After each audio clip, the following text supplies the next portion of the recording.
Welcome everybody. My name is Andrea Dean. I'm the president of WATAC, Women in the Australian Church. WATAC is one of the member groups of the Australian Catholic Coalition for Church Reform, and it's my pleasure to welcome you all here this evening.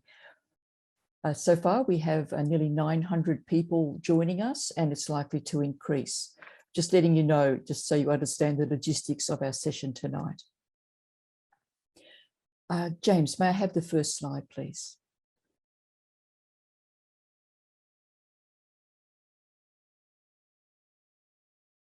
So let's begin with a moment of prayer. So I invite you, wherever you are, to join with me in praying.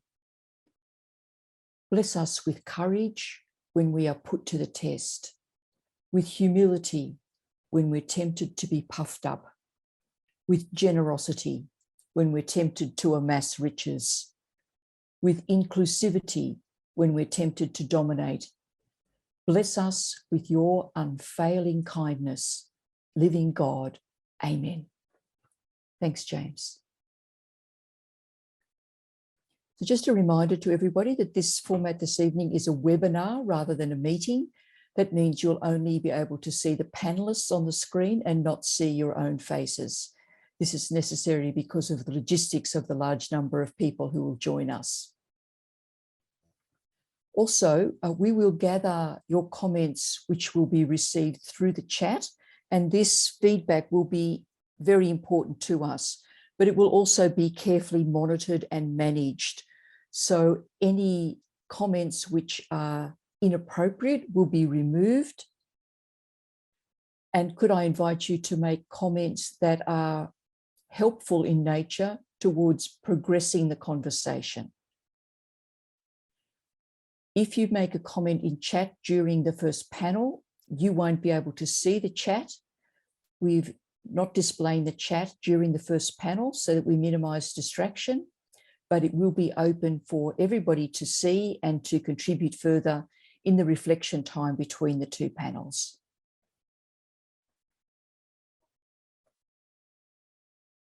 It's my pleasure now to introduce Ellen Fanning. Ellen is a presenter of the national nightly ABC TV current affairs discussion program, The Drum.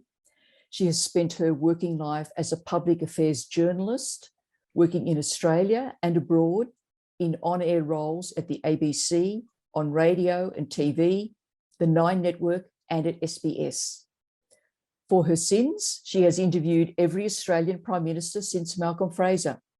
Despite this, she has maintained a faith in democracy and a deep affection and admiration for her fellow Australians. Please welcome Ellen Fanning, whom we're honoured to have as our moderator for the panel discussions this evening. Thank you, Ellen. Thank you so much, Andrew, for that generous introduction. And thank you to all 949 participants, 950 who are joining tonight. There is such a thirst and an enthusiasm to have these discussions within the church. We're going to have two panel discussions this evening, with a little time for reflection in between, as Andrea indicated. The first panel is going to look to identify and assess the outcomes of the first plenary council, the first assembly, its success or otherwise, in sort of laying some foundations for renewal within the church.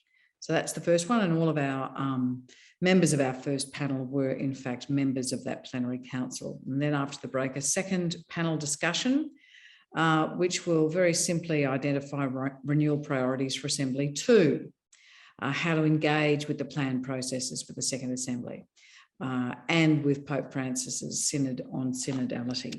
So I'm thrilled to be here, and let me start by introducing our panellists for the first discussion. Virginia Burke. G'day, Virginia, are you there? There she is. I am. Is a lawyer and consultant, chair of Mercy Health and director of Caritas Australia, the Martyr Group and Catholic Health Australia, and she attended the plenary council as a representative of Catholic Health Australia. So thanks for being here tonight. Thanks, Ellen.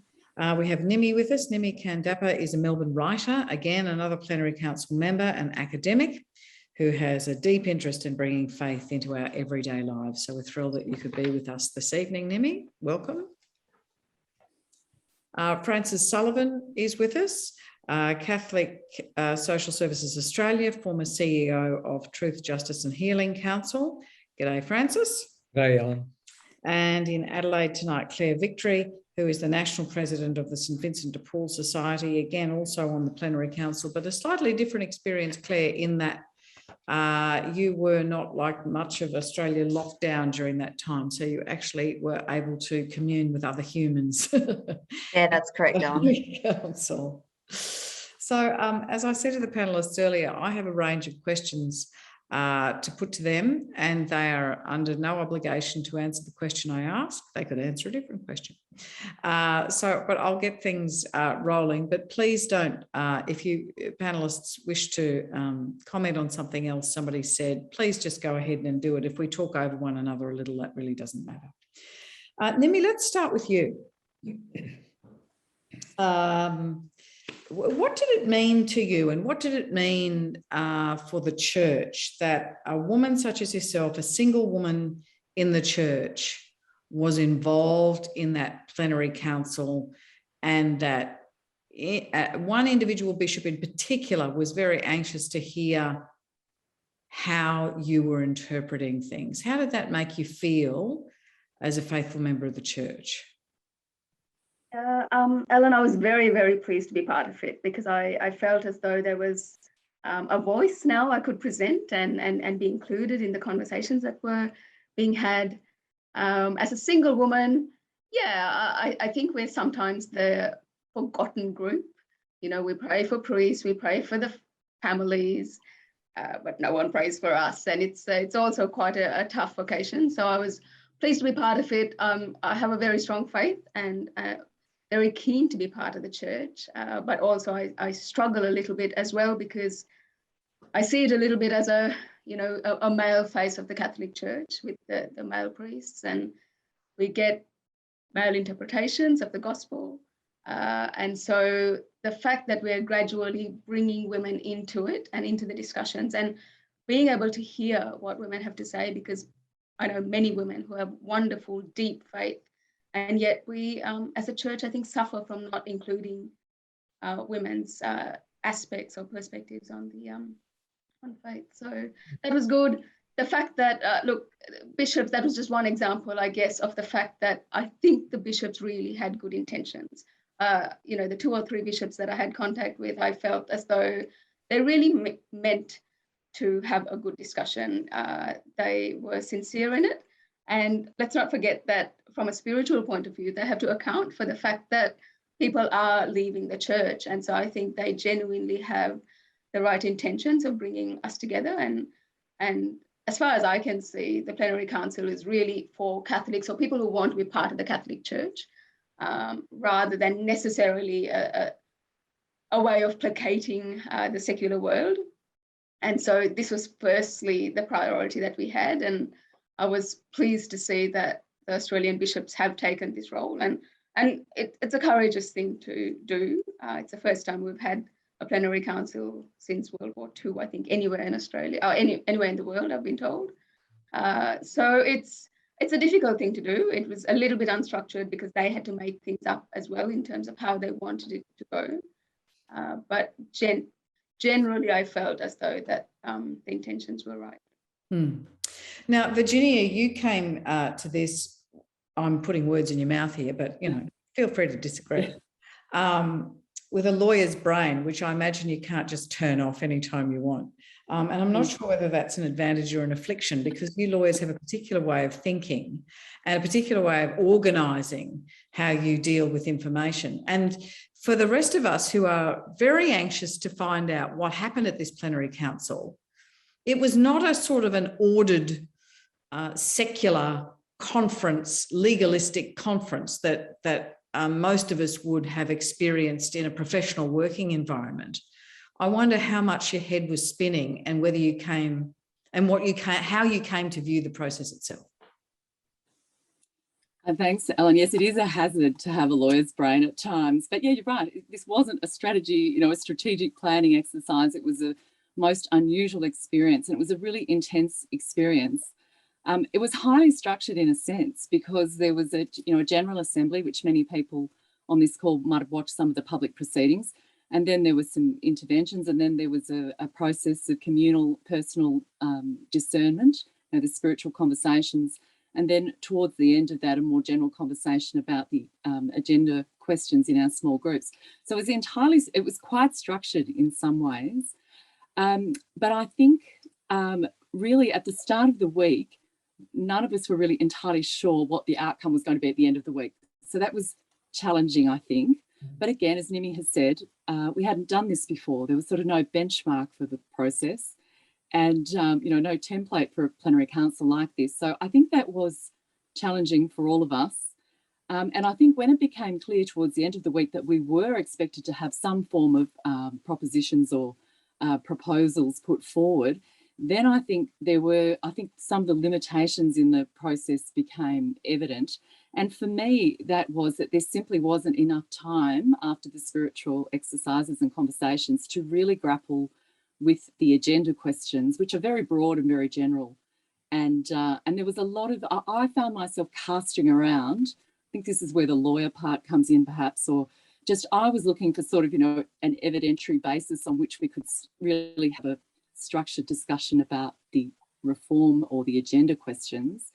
And I was really conscious of the consultation that so many people had input into this process, and that there was this sort of silent majority of people who were part of the process. And I really wanted to draw in that data. Like there's a huge amount of data there that we really wanted to draw on, or I felt I did. There were reports like the Light from the Southern Cross.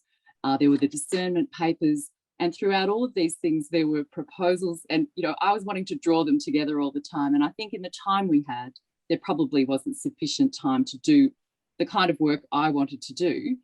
But I must say, we were also, I think, all quite conscious that this was very much part one of a series. So I think my great hope for the next part is that we can have some of that more focused strategic discussion, if you like. And I don't think they're not mutually exclusive. The spiritual conversations, we're a community of faith, but I think also we needed to have a slightly more focused conversation on the actual agenda items themselves.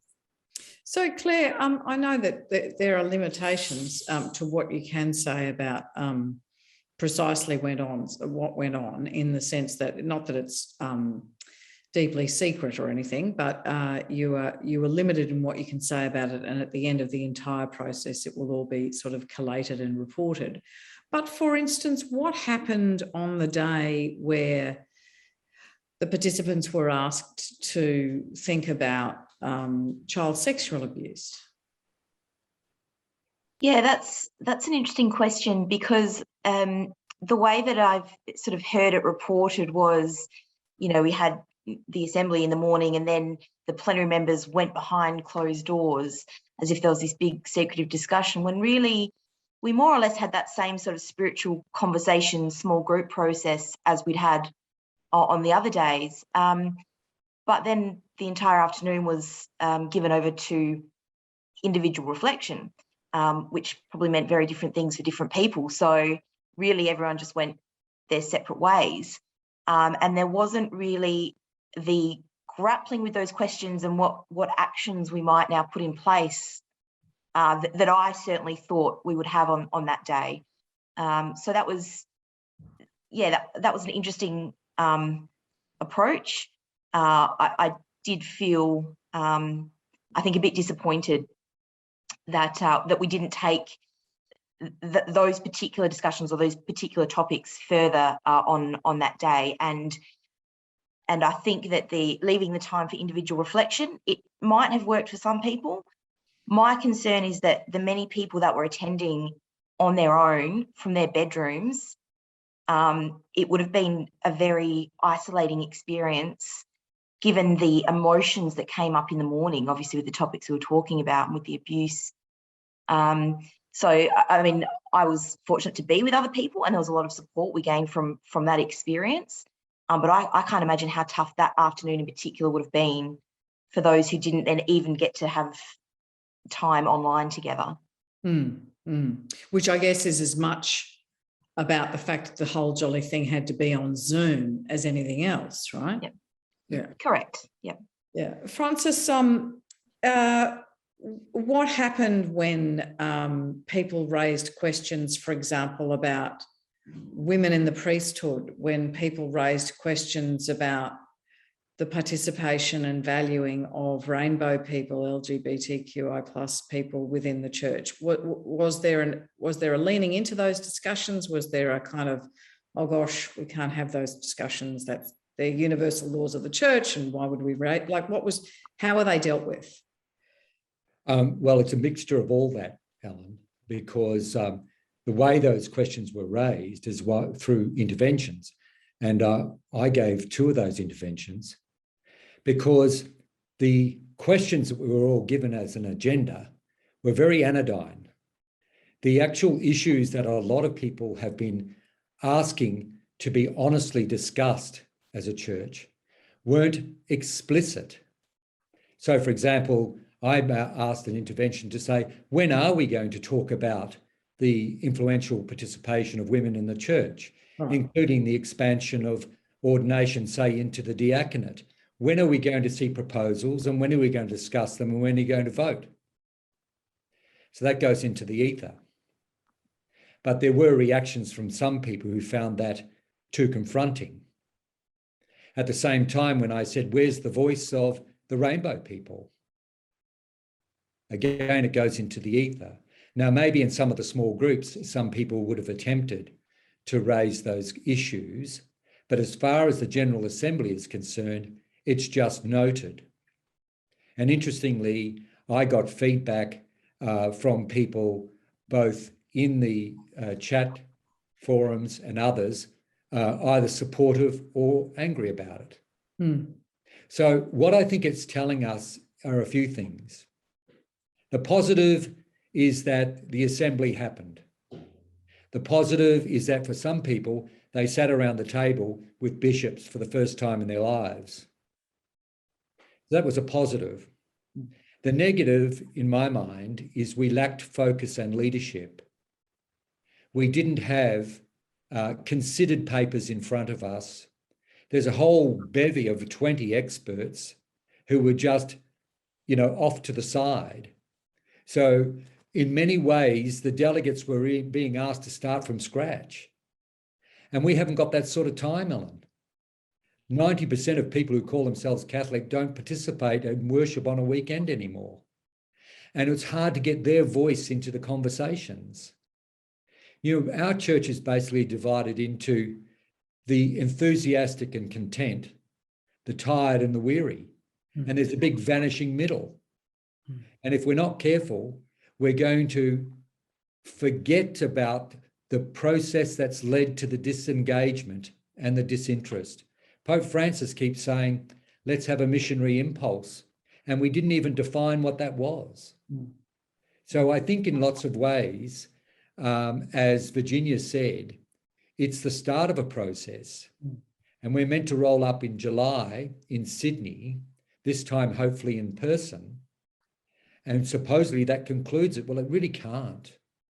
And then I have one last thing, if I could say, which really sort of annoyed me.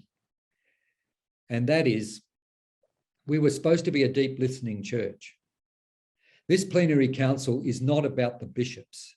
It's about us.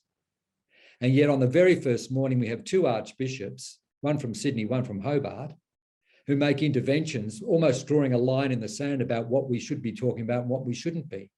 I didn't find that a great listening symbol to me. And I think we have to claim the plenary council process for Catholics of all persuasion, of all proximity with the church, because this is our moment. And we can't simply let it be choreographed away. Even last week, the bishops met in their own plenary to decide the next stages, for God's sake. I mean, talk about disempowering us who are even the delegates. Nimi, can I come to you? So there's a couple of issues in terms of what the specific reforms might be and how that focus might be sharpened going into the next assembly. But then there's just the business of, like, what's synodality? And as a layperson in the church, do you feel you got any better at saying, well, you know, as the Pope has said, by dint of your baptism, you've got an identity card and that gives you equal status to anybody else who's been baptised, archbishop or otherwise. Like, how well did you go at saying, I need to step up and throw off, if you have it, a lot of us do, that sense of being subservient to a clerical class? Yeah, I certainly didn't experience that. Like, I guess it's interesting to hear the different members speaking because we had different experiences. And for me, I didn't feel shut down by any of the bishop's comments and things like that. But at the same time, I think this is where we struggle. We have a structure that says that the bishops are the ones who are going to discern and guide and direct the church. And for me, you know, I mean, there are problems with that as well, of course, but we have to work with that situation. And in my mind, the main focus is we need to bring people to God. That's the only purpose, I think, as a church. And I would really like the bishops and the church hierarchy to remember that as well, rather than necessarily focusing only on tradition, for example, or this is how we've done it, so therefore this is how we're going to do it. This is part of the problem. But having said that, I think for me, trying to get that, I guess, that conundrum between discerning and really trying to hear the Spirit, it's another dimension, isn't it? Like for the secular world, this probably doesn't make sense. Like, what does it mean to hear the Spirit and listen and go with that? Whereas I came to it from a really contemplative place. And so for me, it was really important to be able to say, well, what is the Spirit saying to me? Which, as we know with the parable of the workers, for example, how we think as the world is not necessarily how God thinks. And so for me, even though I'd be more than happy to have women at all levels of governance, for example, as a feminist, as a woman, I also like to sit with the fact that I might just be wrong as well. And I think I'd like the hierarchy to also hold things a bit lightly by saying, yeah, maybe this is where we've gone as a church, but could it be that we're called to just maneuver our way through some of these difficulties with the primary goal of bringing people to God? And if that means changing things a little bit so that it makes sense to people and people can be once again drawn to God, then so be it, because that's our purpose. It's not about trying to retain traditions. And is that, and what you've just described, is that what you think synodality means? Yeah, it's a mix. It's more than that, I think. But I think part of it, at least, is to be able to sit lightly with things, to be able to hear people more. You know, with any relationship, I think the assembly was this. It was hearing people and acknowledging hurt. And I think once you do those things, relationship can grow. And I think, to me, that's why this assembly was successful, because we seem to have done both things. No one was really restricted from saying anything they wanted. And so therefore, I felt like we had the chance to be heard. Claire, when you come into it with your role in Vinnie's, right? And I love the way you talk about Catholic-ish and the notion that people sort of maybe move to a model of Christian service as a key identifying element of what it is to be Catholic. So with that mindset, in a sense, what were you pushing for? What sort of church do you want to see emerge from all this? So I think there is probably a tendency sometimes for people like myself, who are involved in Catholic services organisations, to really emphasise or reassure people we're not part of the institutional church. We're Catholic. We've got Catholic values, and we sort of do ourselves a bit of a disservice there, because it, I think, allows people to see us as an offshoot. You know, we've got Catholic values, but we're not the church. But actually, for a lot of people, the agency, the organisation in which they're involved, the Catholic school, the community that they're part of, that is church to them, and that is the truest and most authentic expression and reality of their Catholic faith. And I think we need to really reclaim and be proud of our Catholic identity, and of being the church, and of being church to so many people.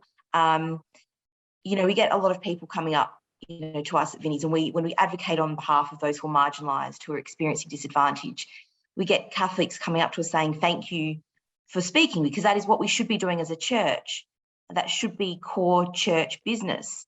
But they don't see it as that. They see it as offshoots, as agencies doing that work. But I think we really need to be clear that this is being Catholic, this is being church.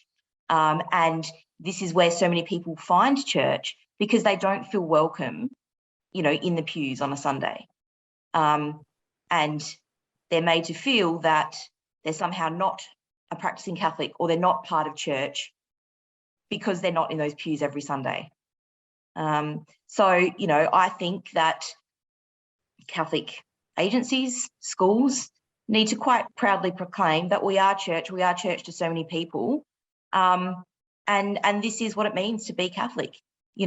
Reaching out to people on the margins, advocating on behalf of people, is really important. That is being Catholic. Virginia, you're on the same point? Oh, that's interesting. I think when I think about the vast number of employees we have, say, in Catholic Health Services, I think many of them would identify with what Claire has just said, that the reality is for many people that their experience of church is through our agencies, being part of our agencies. Certainly at board and management level as well. People consider it, I actually think in the ministries I'm part of, we consider ourselves very much part of the church, and that we deeply understand that we have both a role in the church and a role in the civil society, and they can coexist or meld together in a really dynamic way. So I suppose the questions I was engaged with in the plenary council were around governance, and I've spent a lot of my life thinking about these questions. And I think they're just not mutually exclusive, that we can have the best elements of civil governance combined with the best elements of our church and of church governance. So I do think one of the frustrations for me was we didn't get to the point of discussing those things in any great depth, because I think they're very real questions that we could wrestle with. And I do like Claire's analysis there of what it really does mean to be Catholic. But see, when you talk about governance, sometimes people's eyes glaze over, but governance is actually about what are our goals? How do we achieve them? How do we have accountability? How do we do transparency? How do we deal with risk management? How do we deal with conduct and compliance? How do we deal with ongoing training of individuals? Like, is that the difference between Catholic-ish and Catholic? You see what I'm saying? Is that the difference between your sorts of organisations and the fundamental difference in the institutional church? Look, I think the reality is that there are elements such as transparency and accountability that have not been sort of ready features of the institutional church, if you like. And I think the various Royal Commissions have identified that in relation to civil organisations, banks, aged care facilities, for example, and the Royal Commission into Child Sexual Abuse identified that in relation to the church itself. So I think there are elements that can and should be translated into the institutional church. And what I think I prize about those elements is that they are the things that give you credibility. They are the things that build trust. Transparency means that things are not secret, that you are open with what you are doing, that you tell people what is happening. Accountability, you take responsibility when things go wrong. These are the things we need in the church because they build trust and credibility. So really, when I think about governance, I think about it as a sort of a matrix of relationships underpinned by trust.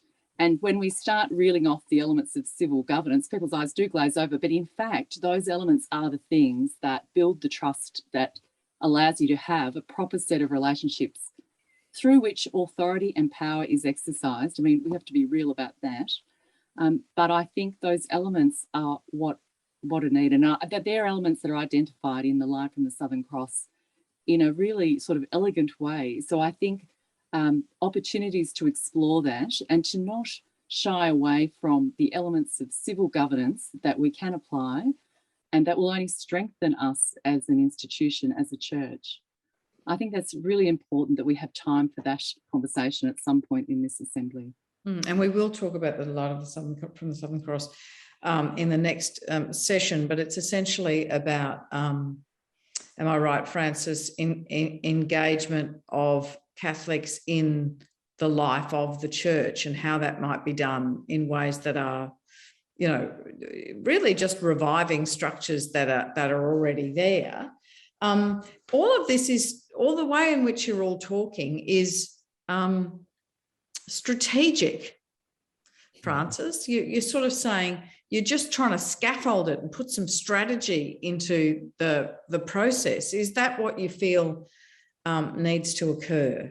Well, they certainly need that, but I think you're just picking up on the other comments, Ellen. Yeah. No, I mean, why are we jumping into this synodal process, and why is the Pope saying we need a missionary impulse? I sort of feel that the Pope is articulating what we in the church are feeling, and that's a culture shock, that we're irrelevant. Who's that? The laity? The church is irrelevant.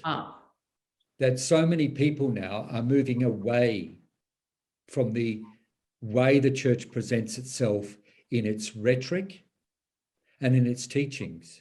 Let's take three quick things. You know, in the Catholic Church, when you talk about men and women, they talk about it being complementary. In our society, we say equality. In the Catholic Church, when you talk about morality, people talk about good and bad acts. In society, we talk about relational ethics. And in the Catholic Church, when we talk about authority structures, it's based on clerical males. In society, we talk about democracy. So increasingly, the way we live our lives seems to be at odds with living life in the church.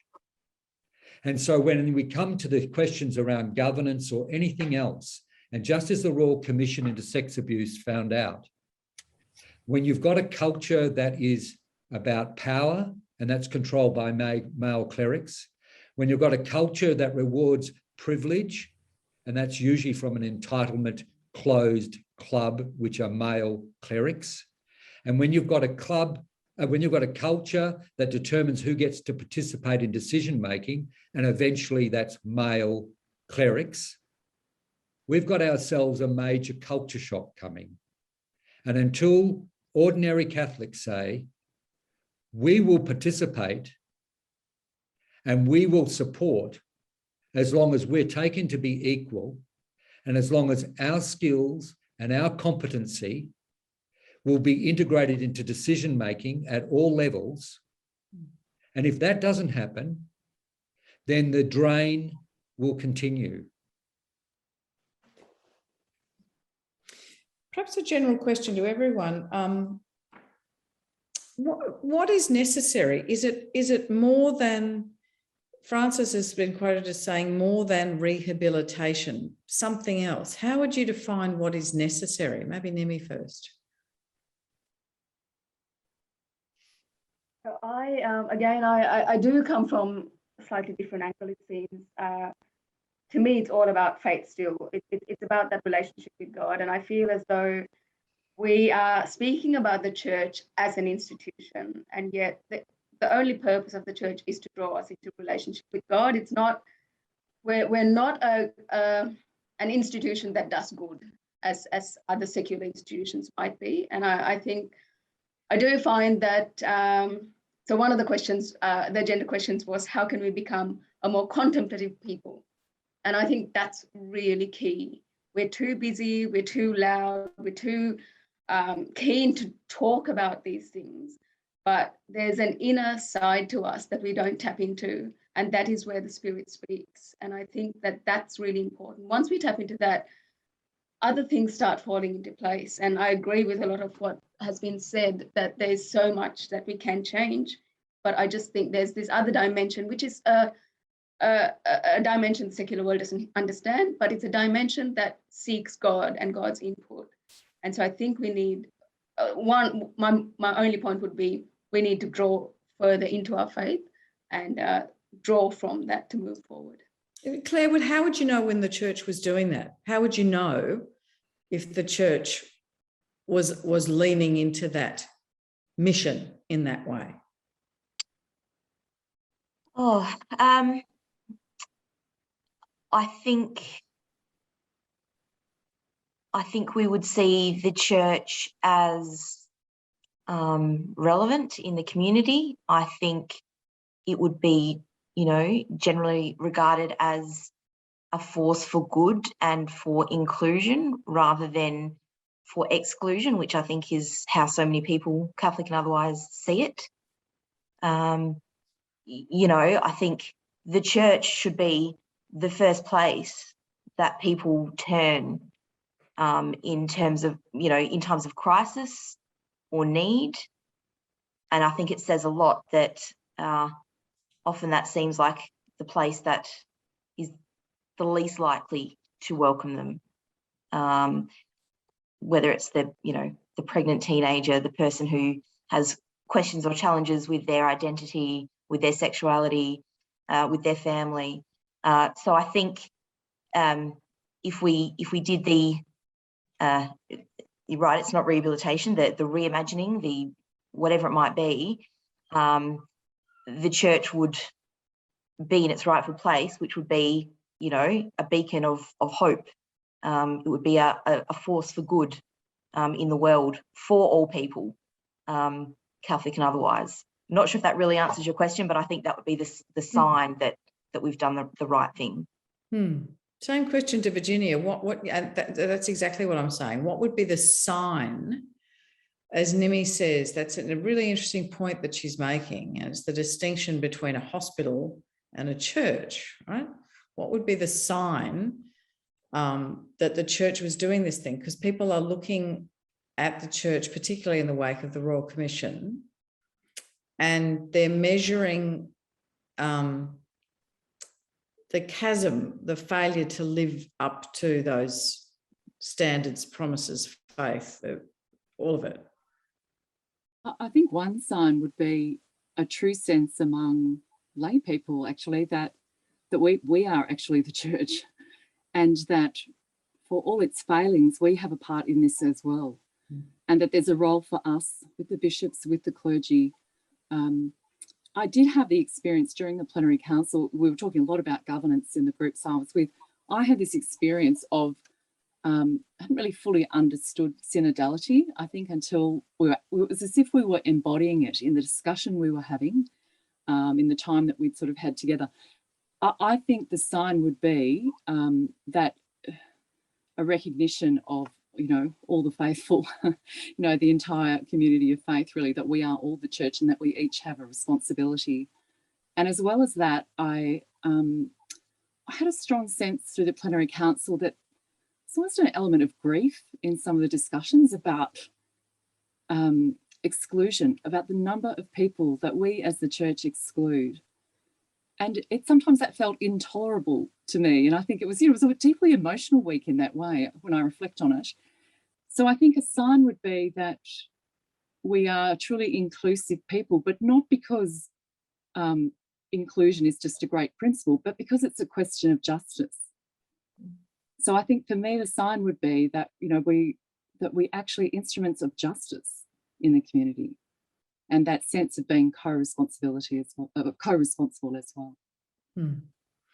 We are out of time for this discussion unless anybody is bursting to make one final comment. I'll say quite quickly, Ellen, to your question, is that we should push hard for divorced, remarried people to have access to the Eucharist, and equally use our traditions so that same-sex married people can also have full communion in the church, including access to the Eucharist.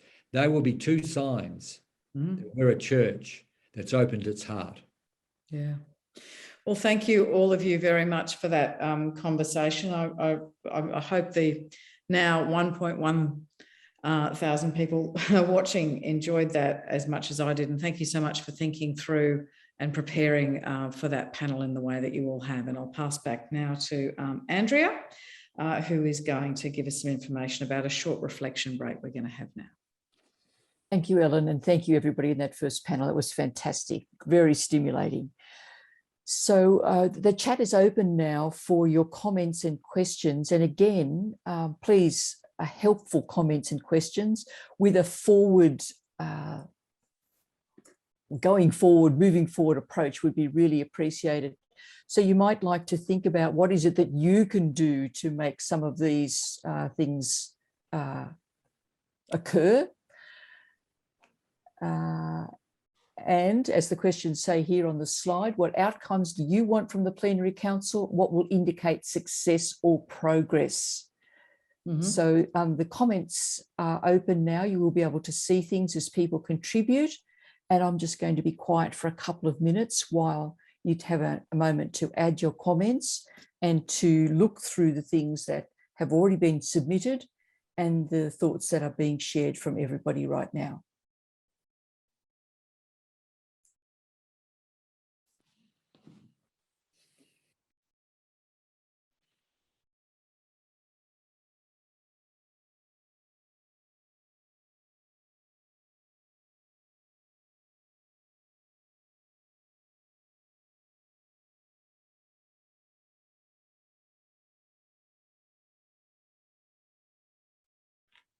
It's almost time for us to move on, but if you're still typing or still wishing to add your comments, we'd be very happy to receive them.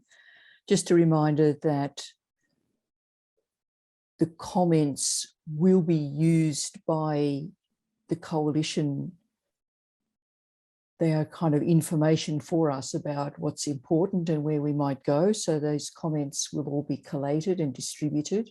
You will have access to the whole of the discussion at some point. But now I'm going to hand you back to Ellen for our second panel discussion. And once again, the chat will be closed to you. You won't be able to see the chat during this second panel, and we'll open up again after the panel concludes. Thank you, Ellen.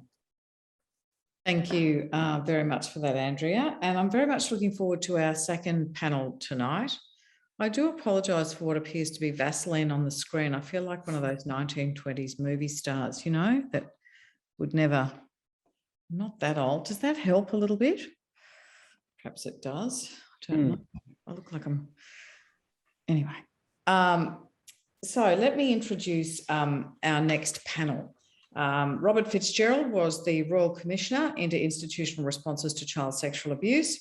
He has extensive experience in organisational leadership, public and social policy review in the church, government and private sectors. Lovely to see you, Robert. Eleanor Flynn, I'm delighted that she's with us.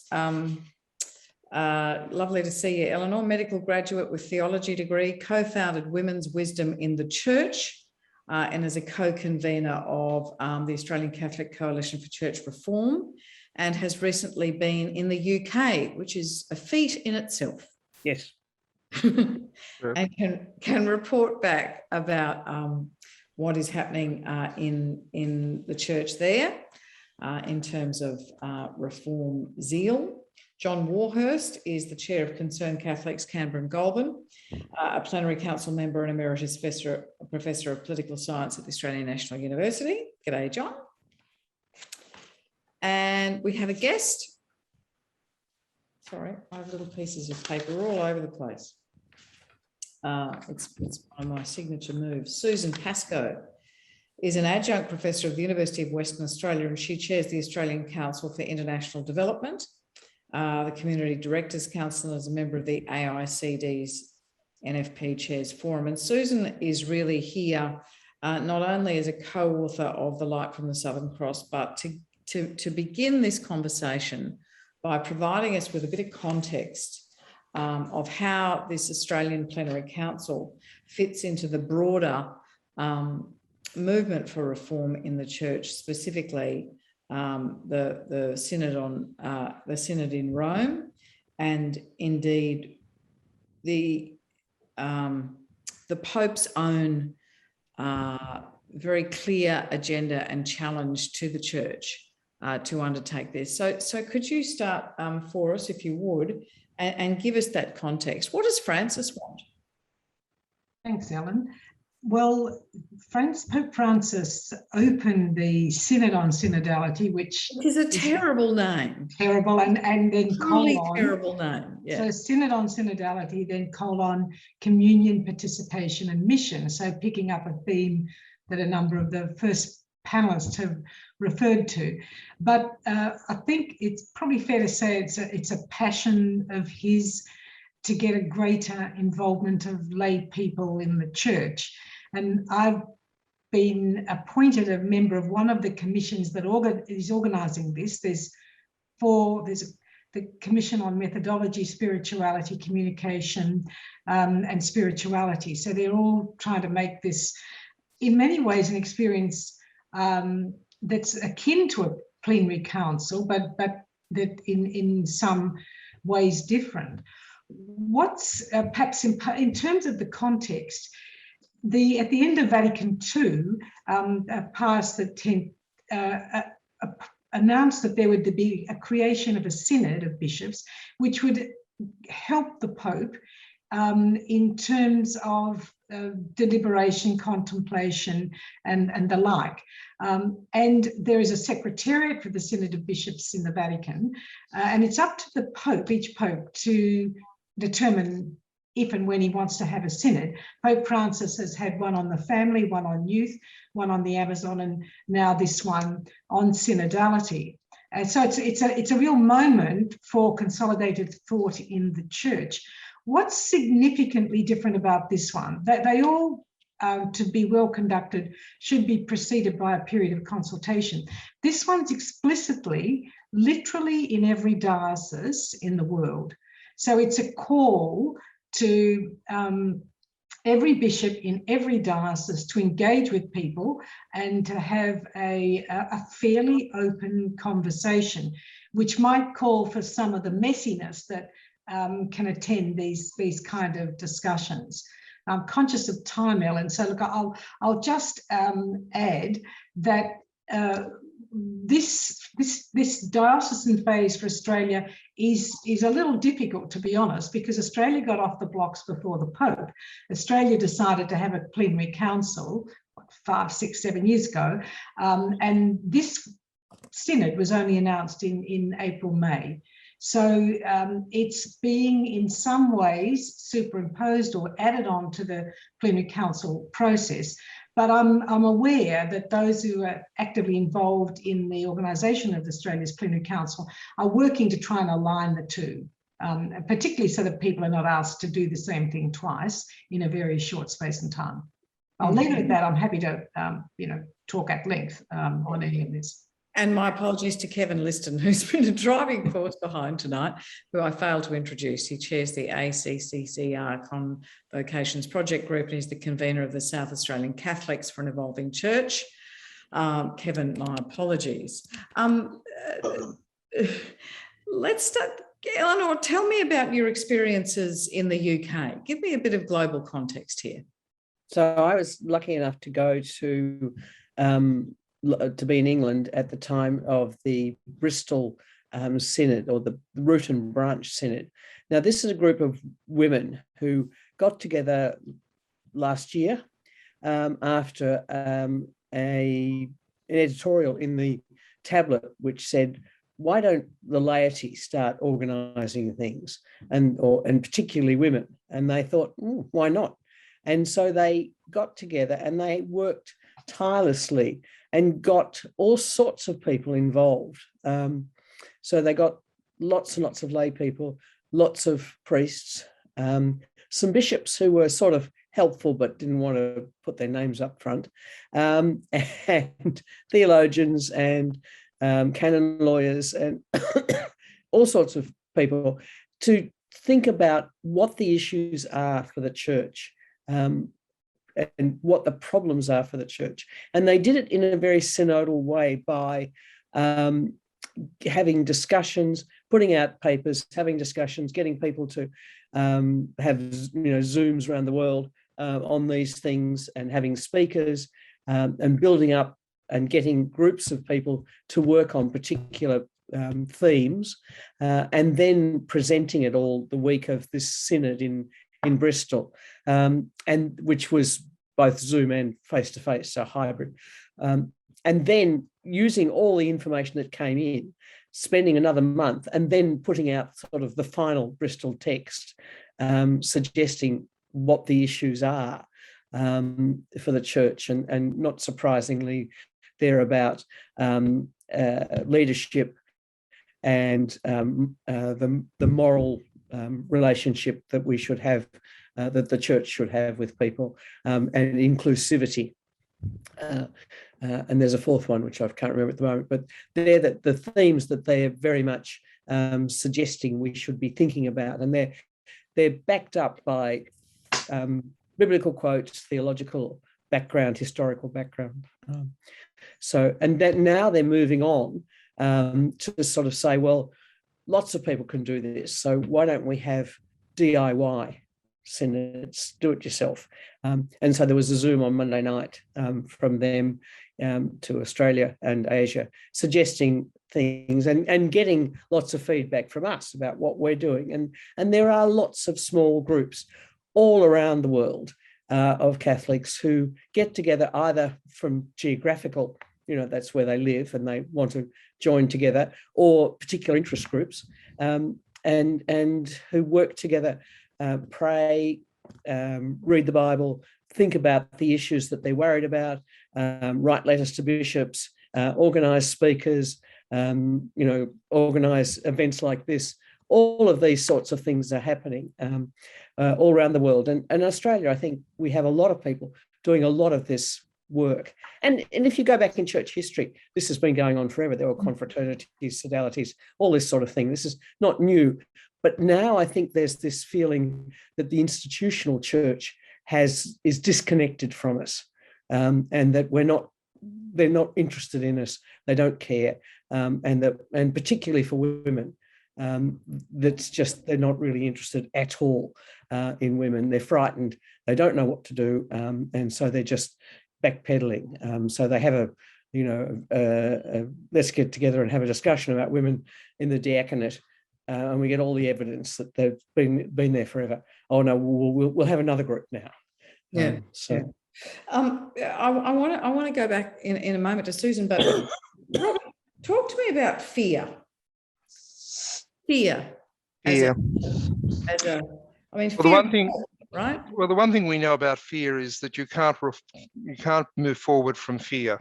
Fear is the great enabler in our life, in organisations, in institutions, and the church is beset by leadership often that is fearful about the future, fearful about what others think of us, fearful about what the Vatican might fear, fearful generally because they don't look at the evidence of other institutions to learn about how you reform and renew organisations.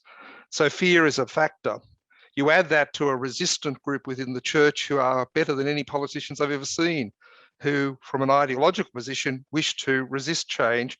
Those two things come together in a powerful blocker to reform. And so the good thing, I think, is most participants in the plenary council actually come from a basis of hope. I really believe that, including many of the bishops and others. But there is a block, there is a group for which that isn't the case. And it's actually a very challenging aspect. The strange thing is Jesus Christ was all about hope. Even John Paul II, fairly conservative, was about going out into the deep, casting your net, don't be frightened, don't be fearful. The current Pope urges people to look at the church anew and afresh. And in the Australian context, we still have these groups of men and women, lay and priests and bishops who reject all of that in some belief that in fact the church will be better off as it was, which I might say was the cause of so many of the problems we have today. But I just want to do a couple of things. The first thing is I want to take up Nimi's point. The mission of the church absolutely is either about bringing people to God or about bringing God's kingdom to the world. But when I was on the Royal Commission, day in and day out for 5 years as a Catholic who was utterly committed to the church, it became clearer to me that perhaps the church, the institutional church, was now at a serious point of actually failing or impeding the ability of people to come to God. I think the weaknesses in the church are so great that in fact the very core mission of the church is under threat. And it came to me more and more and more, not just because I was dealing with survivors of sexual abuse, but because of the numerous areas of reform that were necessary, which were well known, well documented, well articulated by lay and clergy alike, and actually no movement forward. And so I actually think that Nimi's right, that the whole plenary council ultimately is about that goal. But the truth is, it's the institutional church that I think may in fact have shifted so far from the Gospels, so far from the church established by Jesus Christ, that it actually is risking that very mission being achieved by men and women. I'll just make 2 points about that, and we'll come back to governance and that later. The first is a point that Virginia raised. How is it that if this church is about bringing people to God, so many people feel excluded? How is it that 89% of Catholics who now can proclaim themselves Catholic don't participate weekly in church services? Now, that's not the measure of Catholicity from my point of view. I have a much broader notion of what it is to be Catholic. But no institution with any common sense would sit back and say, by gosh, we're doing a great job when 89% have walked away. You just wouldn't do that. And that evidence is starting there. The second thing is what Eleanor said and others, there are groups that are loyal to the church in the church that themselves feel totally alienated from it. How can you possibly be a church fulfilling the mission if that is the undercurrent? So it's not just about the institutional weaknesses and the structural weaknesses and the governance weaknesses, which we'll talk about. It's actually, I think, more fundamental than that. I don't think it's new in history. I think the church has been through many of these periods, but I think we are at a new one. And Francis said very simply, we're not in an era of change. We're in a change of era. And the challenge now for the church in Australia is it going to respond to that, lead the church throughout the world, show how renewal can be done, or are we going to squander the opportunity that's been given to us and recede into the past like we do in climate change and become a laggard in the world of the church? And my view is we should be out there leading, just like we should be on climate change. We shouldn't be laggards and we shouldn't be falling behind. But I think that's actually the challenge for the next part of the plenary council. Do we lead or do we simply become a laggard? Because the church is changing and nothing's going to stop that. Nothing's going to stop that. Kevin, wonderful, Robert, wonderful. Kevin, you are passionate about re-engaging those who have given up on the church. how do you see those people? Are you saying they've given up on the church because they don't go to Mass of a Sunday? Because they have turned their back on the church entirely? Is it adequate to be Catholic-ish, as Claire was saying in the last panel, and to find church in different ways? There are a couple of issues there, I think, and quite a number of the speakers have already alluded to it, and Claire articulated it very well, that the key is in the way people live. And sometimes when I listen to various authorities in the church, I wonder if they've read the Gospels. Jesus spent most of his time by far talking about social issues, about caring for one another, about being out there looking after people, about love, about, thinking about the poor and the downtrodden, or the people who are outside of the circles of power. That's where the reality is of following Jesus, I think. Catholicism is much bigger than the institutional church. The organization, the hierarchical organization, is there to serve the people. But I think of Catholicism being lived by people who are out there helping their neighbors, looking after their children, caring for their communities, volunteering at the football club or whatever. They're the people who are stretching themselves to look out for others. That's what Catholicism is all about. Now, some of us will go along on Sunday to celebrate that in a liturgical celebration. That's fine. But we're a tiny minority of all those people who are actually living it. Now, we've got a major problem with regard to language. The accepted language of the church is so far removed, and Francis listed a whole lot of areas in which it's quite clear that, where the church talks about complementarity for men and women, society talks about equality. That's just one instance where we need to bring the language of our Christianity and our faith and our Catholicism up to date by using the language that everybody understands. No wonder we can't talk to most people. Those of us who regularly are in the church, and they're mostly of a certain age, the ones who are pushing for it, I guess, or supporting it most strongly, we find it extremely difficult to talk to our children, our adult children, precisely because we live in different language worlds. And we need to bring those together. And there isn't any crisis of faith among Catholics. There's a crisis of culture and a crisis of language, but not of faith. There's as much faith around Adelaide or Melbourne or Sydney among Catholics as there ever was in the small rural community in the south of Ireland that I grew up in, which was totally Catholic, at least in terms of how it was described.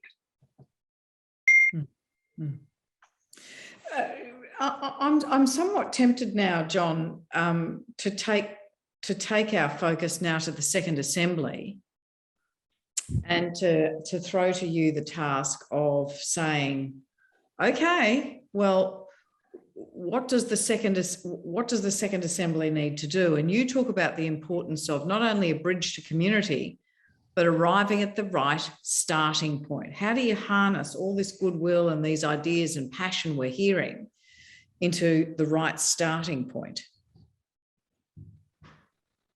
Well, it's a big task. I think the first thing is that we learn from experience. And I don't think we did start from the right starting point in the first assembly in a number of ways, but one I'll concentrate on, and that is, I think the questions were too benign. And I think as far as walking together, if it's going to be a long walk, then you want the preparations to get as far along the track before you actually start the assembly. And my criticism of the First Assembly would be that it may have achieved a whole lot of things quite well, but in terms of moving towards concrete proposals and concrete outcomes, we started too far behind, because many of the issues raised by the 17,500 submissions many of the issues which clearly should have been on the table were either not on the table at all, and some of those were have been mentioned already, to do with the place of women in the church, for instance, or they were on the table quite obliquely. So I think we learned from experience. One of the reasons we didn't start at the right place was because we weren't transparent enough. And I think the value of transparency, that is bringing the whole Catholic community into the conversation, is not just calling for submissions, but actually listening to those submissions and putting the guts of those submissions on the table when you meet together as an assembly. So over the next 9 months, I would hope that we would learn from the experience, open ourselves up through draft papers, through engagement, toing and froing between the Catholic community and the plenary council authorities, to make sure that when we get to the start of what will be quite a short period, only less than a week in July next year, that we're as far along the way as we can be, so that we have an assembly which is fit for purpose, that the right sorts of issues, a range of issues are on the table, but not too many, that they've been advanced by looking at the previous work that has been done on the questions that are being discussed. And as a number of tonight have mentioned, there's been so many reports, so many papers, so many submissions and investigations. Let's work through those in a strategic way, making sure that we have a fit for purpose second assembly, so that as well as walking together in a synodal way, we will end up with some concrete outcomes. Because my belief is that of the various ways in which the second assembly will be judged, one of them has to be concrete outcomes, and they have to be concrete outcomes about the issues that are of great concern to the Australian community. And no matter how well we've walked together, no matter how well we've understood the diversity and listened to one another, no matter how well we've tried to exercise co-responsibility, which is a word we haven't heard tonight yet, and in some ways it's a better word than synodality, because it's one that is used in the general language of the Australian community. No matter all those things, we have to move not only in the right direction towards a goal which is a long way down the track, but we have to be far enough down the track to have some concrete outcomes. Yeah. Just let me get Susan in there. Two things, Susan. Can you give people who aren't aware, the Light from the Southern Cross seems to be, as my kids would say, a bought one. It's it's one off the shelf, right? Tell them what it is. I mean, wouldn't that be a relatively simple way to address a key element with the laity? It's not everything, but it's something. Thank you. And John and I were both amongst the small team of co-authors there. Recommendation 16.7 of the Royal Commission called on the Australian Catholic Bishops Conference to conduct a review of the governance of parishes and dioceses, because there was found to be inadequate accountability, transparency, and involvement of laymen and women. And it noted that there was better governance practice in Catholic health, education, welfare, and so on. So that was part of the backdrop to it. We were commissioned by the Australian Catholic Bishops Conference and Catholic Religious Australia to look at this as an issue. We worked together for about 18 months, going through, we didn't have a consultation phase because it was like an expert review. But toward the end, probably halfway through, we got the involvement of some international experts, many of them known, I think, to the people in the audience today. Richard Lenan, who's an Australian Jesuit, but working out of Boston College. Miriam Wylands, a fairly renowned canon lawyer and theologian. We had Massimo Fagioli, who's a professor of church history and a great writer. We had two people from the Leadership Roundtable in the United States, Kim Smolik and Michael Bruff. They all came and joined us this is a little bit ironic, in the first week of March last year, 2020, we were living for a week in the quarantine station of Manly. At the end of that week, of course, Australia locked down because of COVID. But so we actually spent that week working together intensely. We had sent them a draft of what we had written, and then we worked on it together. So I think it was a real effort to take best practice, ecclesial practice and civil practice, and give advice back to the ACBC and CRA, but particularly for the ACBC, on what good governance looks like. And can I wind up with a comment on the use of language? If you look at that report, what you'll see is a real attempt to translate ecclesial norms and civil norms and show that there's a very high level of congruity between the two.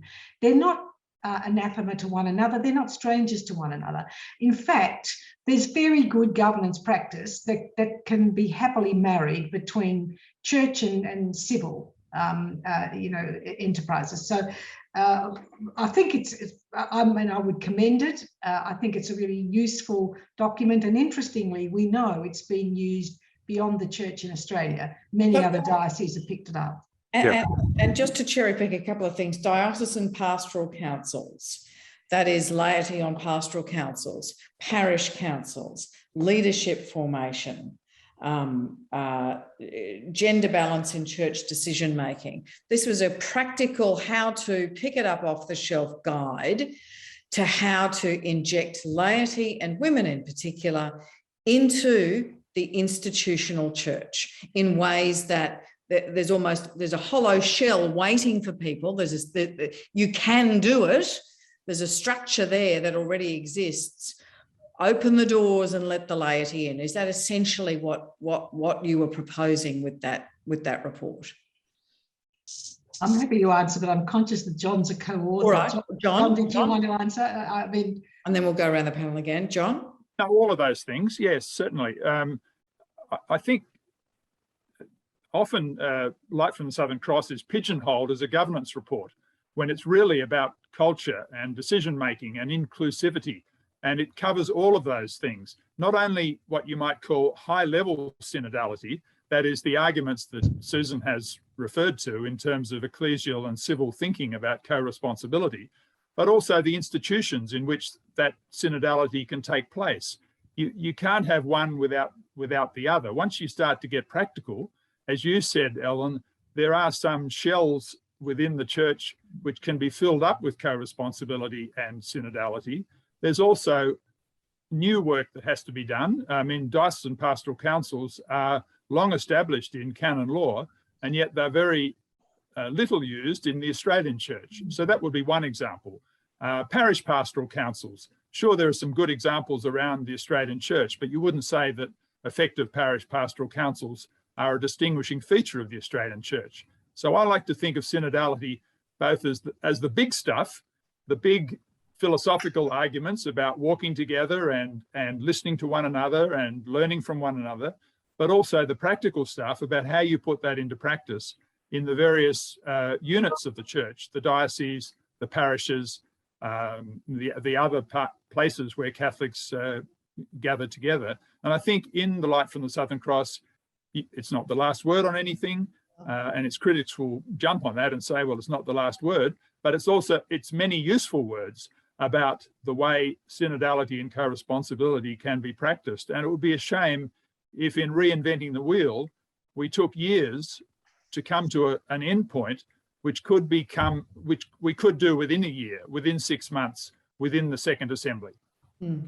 Eleanor, your thoughts on this, because again, I don't want to present this as in terms of, this is not an ALP conference or a conference of the National Party, right, of people twisting each other's arms behind doors, but we're talking about power, and I'm conscious that it's in the context of the church. But what needs to happen, do you think, for those sorts of a strong practical agenda to be brought forward that imagines and allows bishops to kind of forego their monarchical roles for this sort of leadership we're talking about? Well, it has happened at various times. So in Adelaide, in late last century, there were very good practices, and they had pastoral councils and parish councils and a lot of women involved and a lot of really good things going. The problem is, and I've also been involved in parishes where we've had a good parish council, lots of interesting things happening, lots of people involved, lots of women with a lot of skills being, encouraged to join. And then you get the parish priest changing. And so everything changes. Or, in Adelaide, the bishop changed. So what needs to happen is that it has to be built in to say that these things need to exist, and they can't be at the whim of whoever is at the top of the pile at the moment. They need to be built into the church, and they're in canon law, but they then need to be sort of said, this has to happen, and these have to continue, and then you can't, if somebody changes role, you can't then just get rid of everything. Classic example, one of my friends was the pastoral associate in a parish. An order of priests came and took over the parish. Oh, we don't want women. Off you go.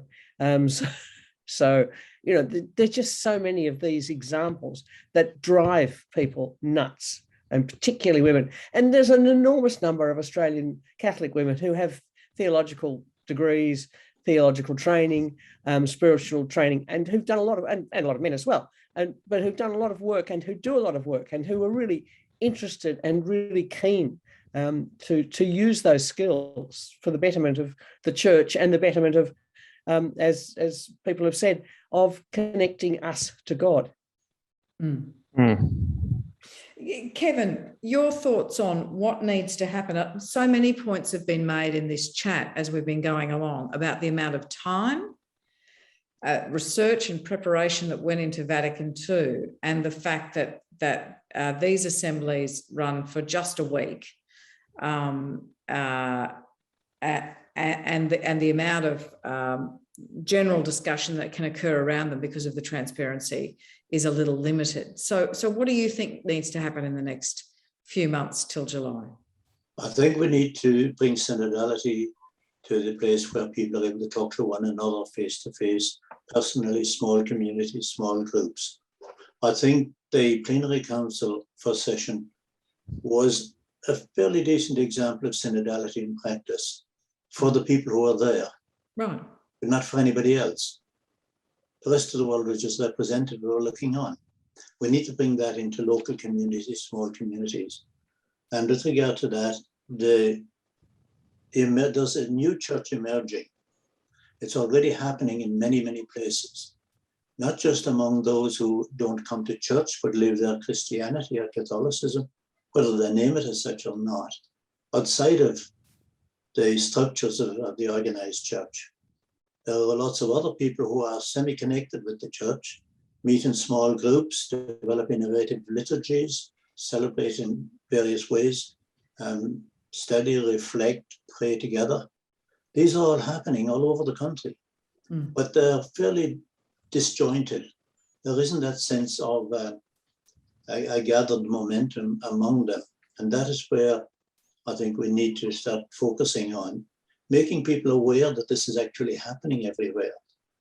And the Coalition for Church Reform over the next 9 months will be working at developing that kind of a network of letting people know about what's happening, what's going on. The fact that the kind of discussion that is happening here, where adult, informed, educated Catholics are talking about, what the evidence is saying and how we should be moving forward, what we should be doing about it.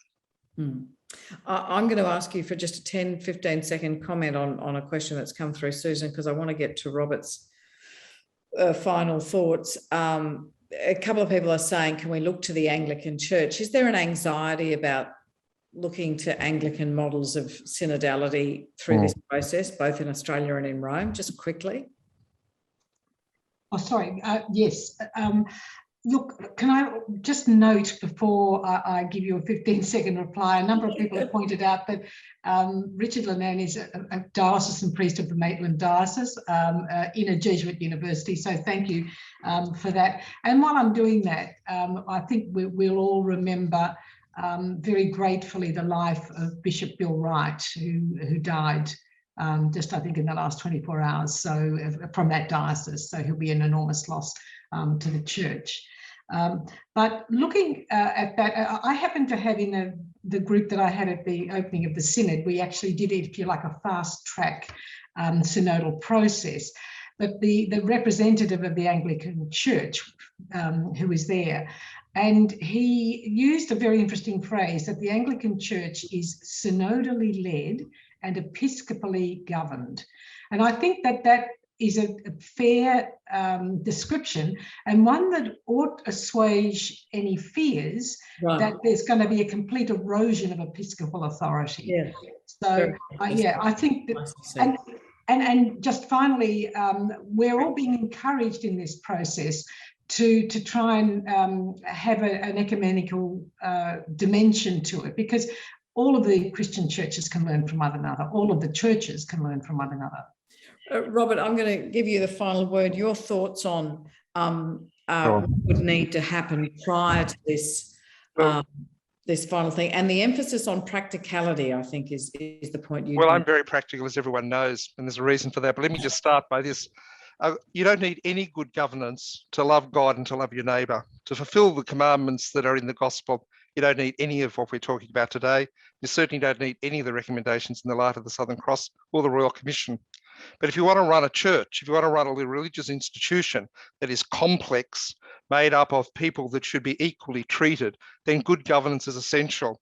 So those on the line and elsewhere that turn their nose up at good governance, you don't need it for faith, but by God, you do need it for a good church. And that's the challenge going forward. The second thing is the Pope has already said that you have to see, reflect, choose, and act. Well, we know what the weaknesses and strengths of the church are. You've reflected. So the next stage is all about choosing and acting. And you've got to have practical choices. If we end up with a document that is nothing more than a set of motherhood statements, but the church would never use that, we would turn it to which leaves no clarity and a great capacity for anybody to avoid doing anything, it fails. And of course, we know that is in fact how people that want to destroy agendas, including climate change agendas, act. They end up with documents that have no substance. So of course, it's got to be practical. The third thing is the church's own committees that John and Susan and others have been on have given them a way forward. You don't have to reinvent it. Use the very recommendations that your own people that you chose, that you trusted, use that. And the trouble with this, the whole plenary council, and I said it 3 years ago, was it had to be evidence-based. And people in the church run away from evidence. Like, oh, we've got to talk about faith. We've got to let the Holy Spirit, we've got to discern. Yes, but we're intelligent people given gifts by God to actually look at evidence. And that's what I hope the second stage does. It doesn't go back and see, it doesn't go back and reflect, but it chooses around real practical options, and then it acts. That's what good social teachings of the church say. That's what Pope Francis is saying. So the next stage is choose and act. But my very last comment is this, that the proposals being put forward by to the plenary council are modest. These are tiny changes. The really big stuff's going to come in the Synod that Susan's involved in and others. This is about the church in Australia, a small country at the bottom of the earth. And I have to say, if we can't even embrace the majority of the recommendations, as modest as they are, as practical and as sensible as they are, then we will become a laggard within the church community. And I don't think we need to be. So my view is, choose, act, practical, modest reforms are what has to come out of it. But I want to make just one final comment in that the community of Australia is looking at the church. It is wrong to believe this is an internal club, meeting. No, in the Australian context, the church betrayed the trust of the Australian people. And part of this process is about the restoration of that trust. It's about the integrity And it's about the legitimacy of this church in this society in Australia today. So the decisions that the Plenary Council make are not about how we run the club called the Catholic Church. It's actually about how we see ourselves as part of this society who has seen the worst of our church, but also respects the best of it. And so I just make the point that the world is watching what you're doing, not just Catholics. And I do think people should say, you know, how will the rest of Australian society judge us, given our history, both recent and past, as they should in each and every other country in the world. So I do actually just say, keep a weather eye out for the people outside. They are watching. Wonderful final comments, and thank you so much to you all. What a terrific way to spend an evening, listening to you debate and think and interact with one another. Thank you all so very much for that. And I'll pass back now to Andrea to conclude tonight's webinar. Thank you, Ellen.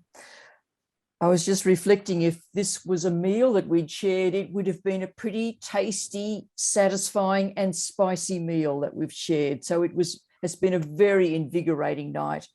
It was terrific to hear the passion with which so many of you spoke, that there were challenges there, that you were intuitive, especially you, Ellen. That was great leadership of the way of each panel.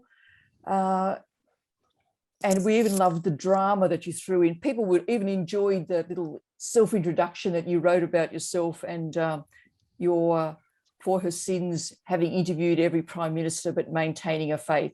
So we hope, Ellen, that you do maintain a faith in us as Catholics, in our struggle to live the gospel. So thank you for being with us. You've been an absolute star, highlight of the evening. And to all our panelists, you have been priceless, absolutely priceless. You were the right ingredients for us tonight to create this very special meal. And I do recall that, of course, sharing a meal is so central to our faith and to the nourishment that we seek as Catholics. So on behalf of the coalition, I invite you to take this experience of sharing this nourishing meal into your lives, to do, again, as what Robert suggested, that you see, that you reflect, that you choose, and that you act. We do have some reform groups who are leading some action, but we hope that you will take up the challenge to be part of the reform of our church, because it does matter to us. It's been a pleasure to be with you all. Again, we would appreciate any closing comments in the chat. And there are many people behind the scenes who've helped make tonight successful. So I'd like to thank those who are involved in the planning. I'd like to thank especially our secret tech guy who makes everything work for us. Thank you, James. And from WATAC, we do have some secret helpers who are like Santa's elves at Christmas time, who help behind the scenes. So I'd like to thank them too. Best wishes to you all. Thank you, Ellen. It's been an honour to work with you tonight for this occasion. And thank you all to each of our panellists. Good night and God bless. We have got a closing prayer, and James will flick that slide up for us now.